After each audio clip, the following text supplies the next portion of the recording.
हमने मंगल और शुक्र को देखा था। आज हम बात करेंगे रूल नंबर 3 की, जिसमें हम सूर्य को देखेंगे और चंद्रमा को देखेंगे। सूर्य और चंद्रमा का एक दूसरे के चार्ट में क्या प्रभाव है, उससे कैसे पता लग सकता है कि शादी के पश्चात इन दोनों की आपस में गहरी दोस्ती होगी।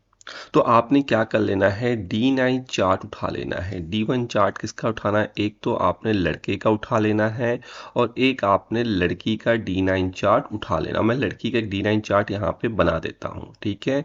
और उसके चार्ट में ग्रह जो हैं कहीं भी बैठे हो सकते हैं, इसको सोचकर टेंशन लेने की आपको आवश्यकता नहीं है।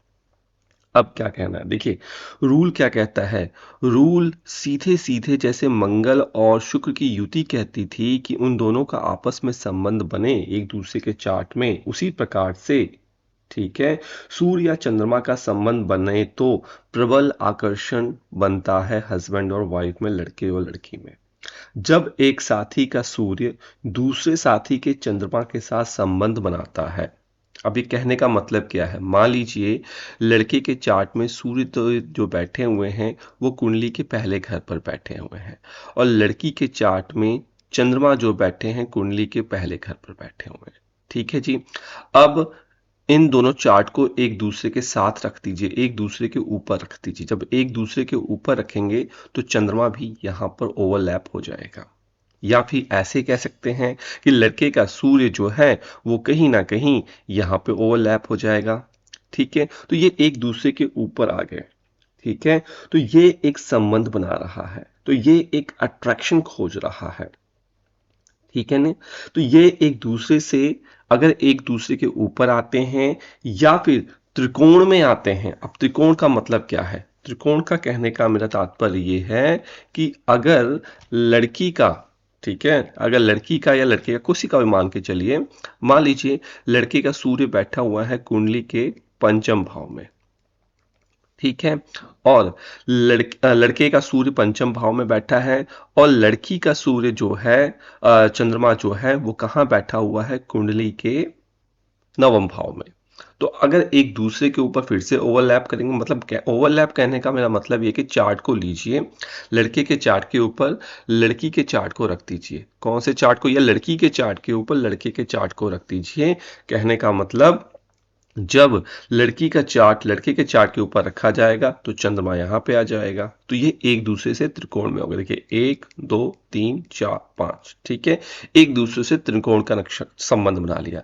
या फिर चंद्रमा से यहाँ से काउंट करेंगे 1 2 3 4 5 6 7 8 9, तो ये क्या संबंध बना रहा है, 5/9 का संबंध बना लिया इसने, ठीक है। इसी प्रकार से अगर लड़के का चार्ट लड़की के चार्ट के ऊपर रखेंगे, ये फिर से संबंध बना लेगा। क्या बना लेगा, 5/9 का, जैसे मैंने आपको इस चार्ट में बताया है, ठीक है।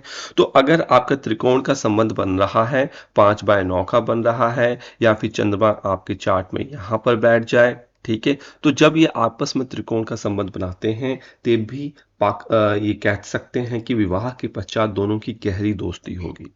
ये कॉन्सेप्ट थोड़ा सा हटके है, ये कोई डिस्कस नहीं करता है।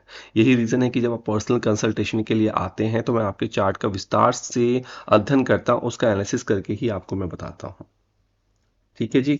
इसको नोट कर लिया। दूसरी बात, आकर्षण तो है। अब ये आकर्षण खराब कब हो सकता है, यही आकर्षण खराब कब हो सकता है, मतलब कि सूर्य और चंद्रमा कब इस आकर्षण को खराब कर सकते हैं, इसको भी नोट करते हैं। लेकिन उससे पहले आप हमारे ज्वाइन अस बटन को अभी प्रेस करके हमारे साथ जुड़िए अगर आप चाहते हैं। और हमने कुछ वीडियोस जो हैं एक्सक्लूसिव वीडियोस मेंबर्स ओनली के लिए रखी हैं, जो कि सिर्फ और सिर्फ आपके लिए वीडियो बनाई गई हैं, जिसमें आप कुंडली को कैसे पढ़ सकते हैं घर पर बैठकर। चाहे आप गृहिणी हैं या गृहिणी नहीं हैं, वर्किंग है नॉन वर्किंग है, आपको कुंडली पढ़ने का तरीका मैं बताऊंगा और केस स्टडी के साथ बताऊंगा। बहुत सिंपल रेट पे हमने फ़ी रखी है, 160 रुपीज़ एक नॉर्मल फीस रखी है, जिसमें आप अपना स्टार्ट कर सकते हैं। किसी भी बुक की लाने की ज़रूरत नहीं है, किसी भी ऑनलाइन साइट पर जाने की ज़रूरत नहीं है। आप मेंबरशिप लीजिए जॉइन अस दबा के और आप उसका बेनिफिट्स उठा सकते हैं आज ही घर बैठ के। चलिए, अब फिल्म खराब कब हो जाती है। देखिए मैंने क्या बताया था, त्रिकोण में तो अच्छा है, लेकिन अगर ये एक दूसरे से 6 8 12 में होते हैं तो अशुभ संबंध भी होता है। मतलब 6, 8, 12 के साथ अगर इनका रिलेशनशिप बनता है, कहने का मतलब लड़के का सूर्य मान लीजिए कुंडली के छठे भाव में है, ठीक है, और कुंडली के छठे भाव में लड़के का सूर्य हो गया और लड़की का चंद्रमा जो है कुंडली के 12वें भाव में है, ठीक है। तो ये छठा का संबंध आ गया, ये 12वें का संबंध आ गया। हालांकि एक दूसरे को देख रहे हैं, गहरी दोस्ती होगी, लेकिन वो इतनी मजबूत नहीं होगी जितना होनी चाहिए, ठीक है। तो ये एक दूसरे से अशुभ भाव में है, तो ये एक समस्या का विषय है। तो कुंडली के अगर चंद्रमा अष्टम भाव में भी आ जाए तो भी ये अशुभ भाव में कहा जाएगा, ठीक है। अगर वो चंद्रमा बैठा भी हो, छठे भाव में भी बैठा हुआ हो, तब भी वो अशुभ भाव में कहा जाएगा। सेम चीज आपके सूर्य पे भी अप्लाई होता है, सूर्य पे भी अप्लाई होता है। तो मैं लास्ट में रिपीट कर रहा हूं, जब एक साथी का सूर्य दूसरे साथी के चंद्रमा के साथ संबंध बनाता है या एक दूसरे से त्रिकोण में होते हैं तो विवाह के बाद गहरी दोस्ती होती है। यदि एक दूसरे से 6, 8, 12 में होते हैं तो अशुभ संबंध वहां पे देखे जाते हैं।